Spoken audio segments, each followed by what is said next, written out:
Today's video is going to be for our new shooter series, and it's going to be on flints for your flintlock rifle. The first thing is choosing your flint. You need to get the correct size flint for your gun. Big 1-inch flint, big old giant honking flint.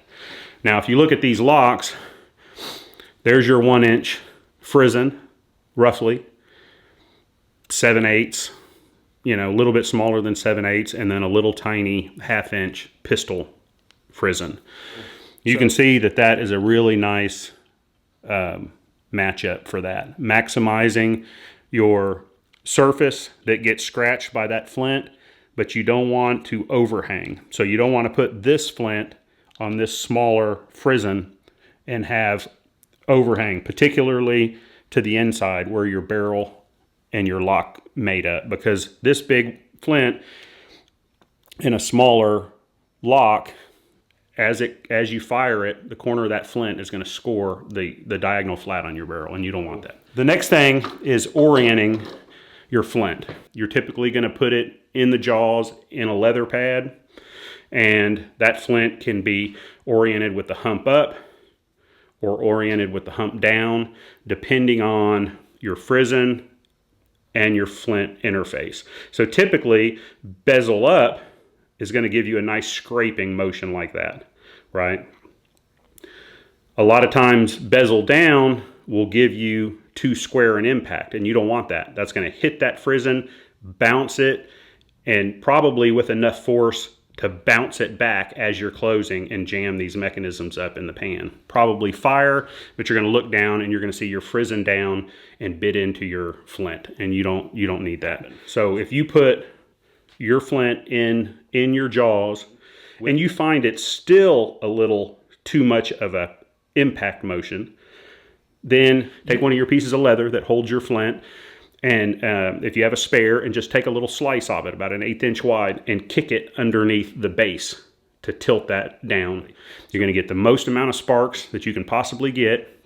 You're not going to score your frizzen face too much. We'll go over the workbench, install one. All right, so I've got some flints here to show you. Black English flints, pretty standard, kind of what you get from Track of the Wolf. I wasn't able to track down in my jars of hundreds and hundreds of flints an amber French flint, but you can get these the same way. They're amber. Some people like them. I prefer the English one. You can also, something like Missouri chert. It's a Missouri flint. It's white, so it's pretty cool.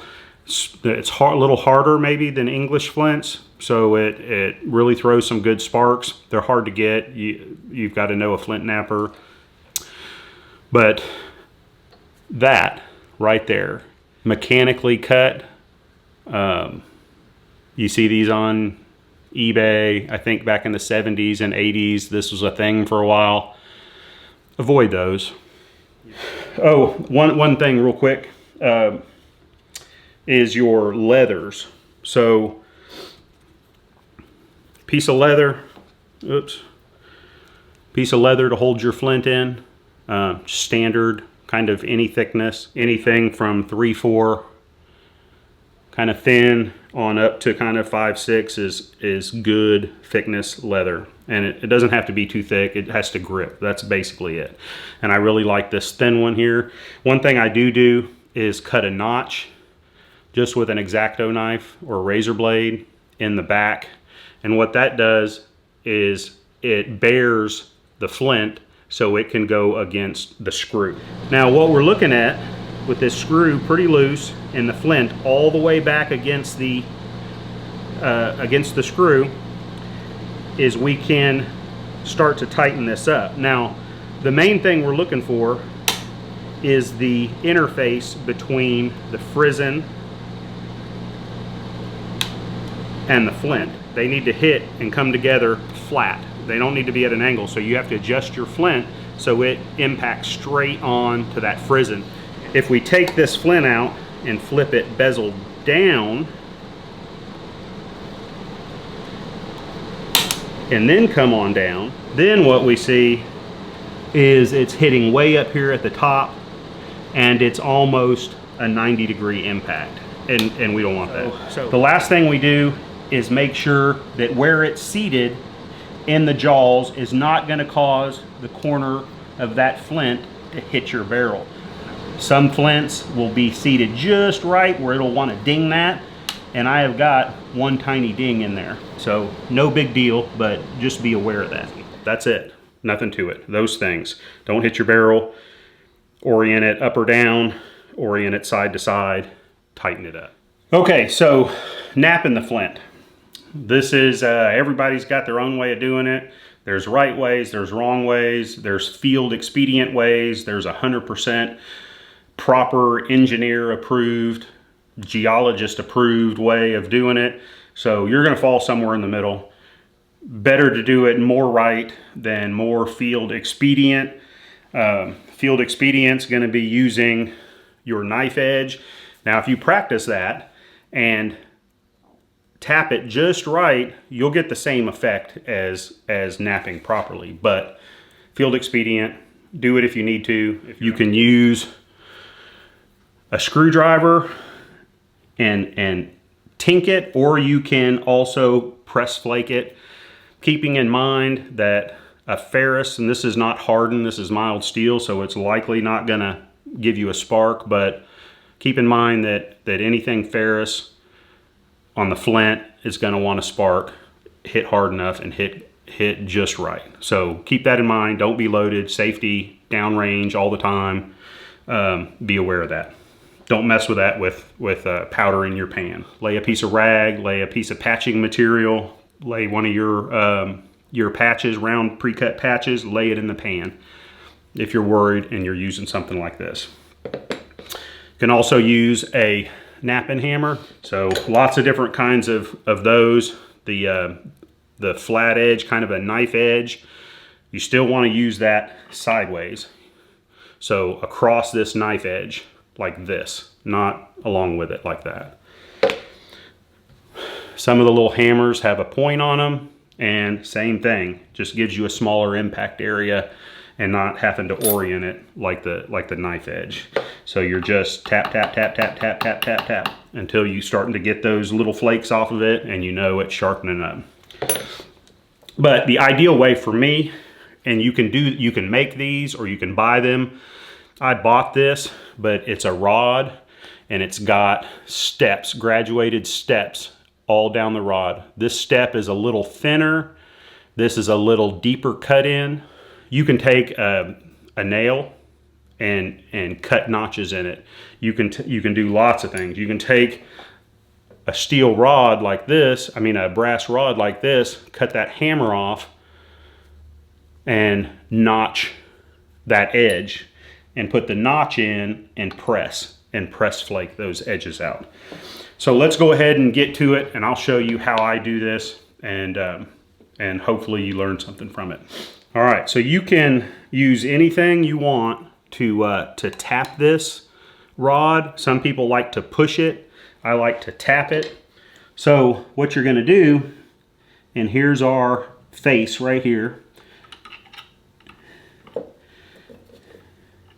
and put this edge right on the tip. Let me see if this first one will work. Yep. Tap. Tap right along that edge with the rod.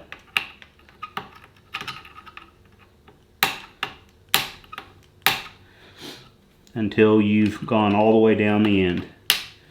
And what you're going to see is you're going to have a pretty sharp flint after you just knock that edge off.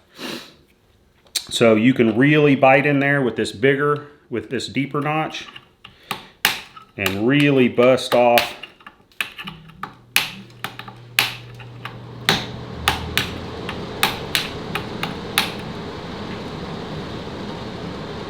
and that gives a much sharper edge, but it also bites off a lot more of your flint.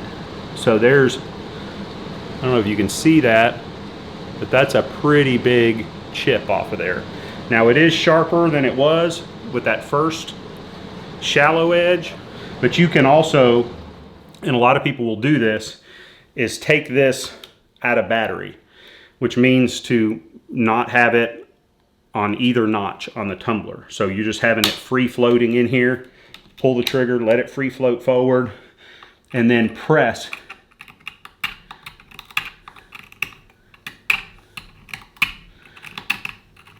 And nap it that way. The reason why you might do that is when you're banging on this in the half cock notch on your tumbler, on the inside of your lock mechanism, there's a little notch that's holding this cock back. And as you're impacting it, napping, you're putting pressure on that half cock notch. And a poorly tempered or just you know, if it's got a flaw in there, or even if it's good, it still could, if that rock holds hard enough when you nap it and doesn't want to give way, that's putting a lot of pressure on that half cock notch, and you could chip your half cock notch off, and then you're going to be getting a new tumbler. So just be aware of that. A lot of guys, a lot of old timers, they take it out of battery. It's not in either notch, and then they press it. You need 3 hands to hold it out of battery and hammer it, but do it however works best for you. This works the best. Hammers work in a pinch, and they work fine, but you're not going to get as many naps out of a flint using this, because it's just going to eat more of that flint as you're hammering. Using something like your short starter, same thing. This is where I would take it out of battery, and I would push just with the tip on the edge, and push and push. So that's it. Choosing the right flint, English flint, French amber flints. If you can find white flint, Missouri, American, chert, or anything like that, that's great. Give that a shot. I suggest either the white, the Missouri flint, or the English flint myself. I've had just as much luck with the amber, but I just seem to find the English more often, more easily available, and so I use that because it doesn't cost me anything to use that. I'm not getting fewer shots or anything like that. So that's it, nothing to it. See you next time.